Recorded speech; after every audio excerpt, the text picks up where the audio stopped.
7 days, $7. I take games with a total worth of $7, play them for 7 days, and then come back to you with some thoughts. Sound good? Alright. A Bloody Night is a 2D side-scrolling action game that was at its best when it lived up to the gore implied by its title. With a story as simple as some knights have murdered your sister, now go and find out why, I like that A Bloody Night didn't mess around with the pretense that you'd be playing it for its plot. This is a game about running fast and hitting hard, and making sure nothing gets in the way of that. Especially not the hordes of grunts the game will throw at you across what I might be generously calling a 5-hour playtime. Each of the game's 20 levels are accessed from a quaint map screen and are completed when the player defeats all the enemies in the area. With a light attack, limited use heavy attack, and a block, controls are kept simple and the majority of enemies are kept weak, to give you a feeling of being dangerous and unstoppable. The majority of hostiles are leather-clad goons who you can slice through with a couple of swings, with a bit of flavour added by shields, poisons, and occasionally ranged variants. Several levels also featured mini-bosses who have significantly higher health bars and posed a greater challenge with either a more varied set of moves or smaller areas where you could actually hit them. But no matter what I was fighting, A Bloody Night always guaranteed some really satisfying kills. Enemy deaths are unashamedly gory, which is no mean feat to achieve with only a handful of pixels. Enemies spurt comic amounts of blood, others drop their insides, and some even slice cleanly apart.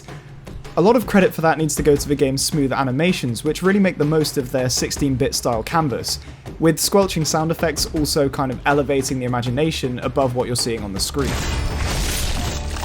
I was also really impressed by the attack animations, which make up the other half of the satisfying kill equation.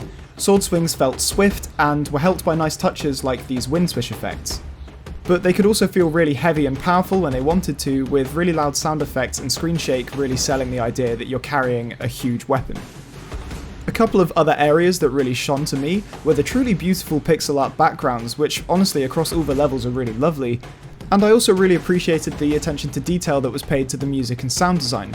I think it would have been really easy to have one generic soundtrack in the background of the entire game, but instead, most levels had their own unique music, and some of them even had some sound effects.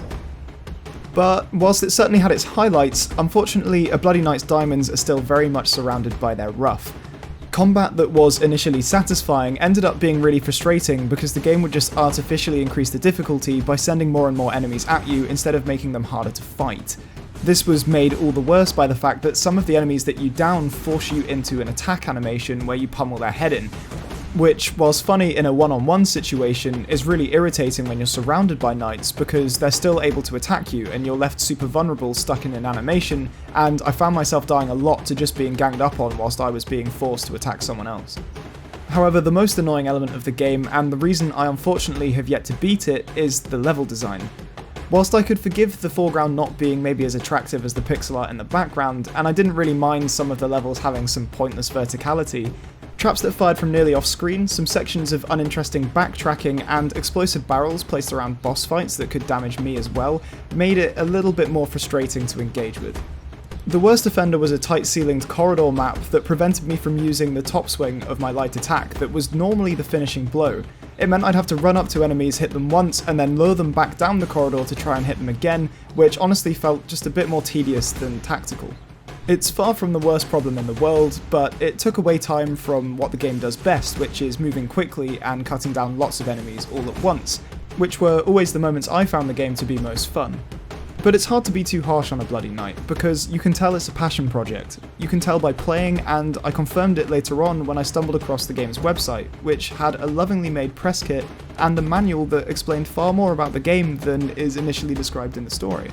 As with any game, there's areas to work on, but you can tell the bits that have received love, the animations, the combat, the sound design, those really shine, and if the rough edges of a game like this could be tidied up a little, then honestly this work could be as sharp as the sword that you wield when playing it.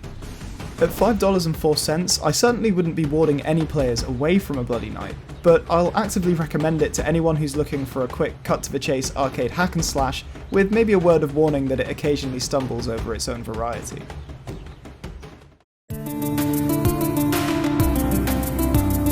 The Old West platformer shooter Gunman Clive was a pleasant change of pace after the Mach 1 action of A Bloody Night. That's not to say that it was any better, but where A Bloody Night took a side-scroller and made it horizontal, loud, and knee-jerk, Gunman Clive opted to make it more vertical, calm, and methodical. However, just like a Bloody Night, the story is nothing more than a device to get you playing, and it all begins with a Mario-esque kidnapping of whoever the player chooses not to pick at the start of the game. Gameplay is split into two activities. First, navigating stages via chill platforming that starts with small gaps and escalates to more physics-based obstacles like boulders and seesaws, and gunplay, which is against both ranged and charging enemies. Both combat and climbing are forgiving, jumps are floaty, and there's time in the air to correct mistakes, and enemies tend to make their presence known before they're a real threat. Combat was reliable but refreshing, and that was thanks to a range of opponent types which ranged from straight shooting cowboys to bomb dropping birds, and also a handful of gun pickups that change the type of fire you have, which is kept in check by being dropped as soon as you take damage. Everything is about taking your time. It's about processing what's on the screen, watching what's going on, and then finding a window to move or shoot. For me, Gunman Clive was at its best when its calm platforming and forgiving gunplay combined to deliver a moderate challenge without ever becoming stressful shootouts, a tone that was assisted by a near immediate respawn time and the occasional checkpoint, making things all that bit easier. I especially loved the end of stage boss fights, which felt very Cuphead before Cuphead, with both physically and tonally larger than life combatants, ensuring stress was offset by silly. And silly is what Gunman Clive did best across the 2 hours it took for me to beat it, with the light western music and setting humorously contrasted by an imaginative escapade through mines, forests, and eventually the upper atmosphere. The visuals are also lovely. The game has this endearing sketchpad aesthetic, with lots of earthy colours which really fit the Wild West tone, yet the pseudo 2D animations are buttery smooth, and are as appealing for the eyes as they were for the precision platforming. That's something Gunman Clive does well, ensuring that it not only looks good, but that the visuals serve the gameplay, such as enemies that were brightly highlighted against their more muted backgrounds. With its imaginative tone and its hand-drawn appearance, the game feels like playing through an imaginative daydream that are kids doodling in the margins at the back of class. You never know what absurd environments and encounters are being drawn just ahead. There's a lot of good and not a lot of ugly, but there is a sliver of bad somewhere in the middle. First, charging enemies have a tendency to bound into the screen on short notice, which is especially annoying when they bounce back and come from behind. It was far from impossible to overcome that problem, but in a game that draws so much of its satisfaction from understanding each moment and memorizing boss patterns or timing jumps, the randomness of enemies coming back into the screen kind of made the game more reactionary, which doesn't really suit its floaty jumps and slow-moving bullet playstyle. And whilst it would be a detriment to this series to expect games at this price point to provide hours of content, I was a little upset that Gunman Clive wasn't a little bit more replayable. Despite the fact there's 2 additional characters, one of which is Miss Johnson with longer jumps, and the other being an unarmed duck you unlock after beating the game the first time, there's not massive incentive to keep returning to the game. However, I fully recognise that the only reason I'm upset there isn't replayability is because in the 2 hours I did have with Gunman Clive, I had a lot of fun and wish I could get more out of it.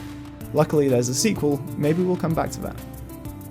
At only $2.01, you're paying essentially $1 an hour for some slick, silly and smooth gameplay that's going to be best suited for players looking to kill an evening by maybe plugging in a controller and unplugging their brains.